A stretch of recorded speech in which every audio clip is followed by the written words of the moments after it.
வணக்கம்.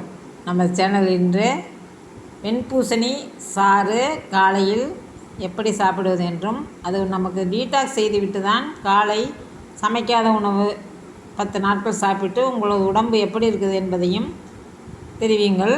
இப்பொழுது இந்த வெள்ளை பூசணிக்காயை நான் காமிக்கிறேன் பாருங்கள், எந்த அளவு என்று சிலர் கேட்கிறார்கள். ஆகவே இதை என் கைக்கு அடக்கமாக உள்ளது. இந்த கைக்கு அடக்கமாக உள்ள இந்த காய் 4 பேர் சாப்பிடலாம். அப்படியானால் எவ்வளவு 4இல் 1 பங்கு இதை நறுக்கி தோல் செதுக்கி விட்டு அப்படியே போட்டு மிக்சியில் அரைத்து மிளகு ஜீரகத்தூள் போட்டு சாப்பிட வேண்டும். இதனுடைய பலன்கள் என்று எடுத்துக்கொண்டோமானால், இரத்தத்தை சுத்திகரித்து நம்மளுடைய இரத்தத்தில் உள்ள நச்சுக்களை அனைத்தும் சிறுநீர் வழியாக வெளியேற்றுகிறது. உடல் சூட்டை குறைக்கிறது. உடல் சூட்டை குறைக்கும்போது நமக்கு இரத்த அழுத்தம் மற்றும் சர்க்கரை முதலியவை குறையும். மேலும் இது குறையும் பொழுது இதய நோய்கள் வராமல் தடுக்கிறது.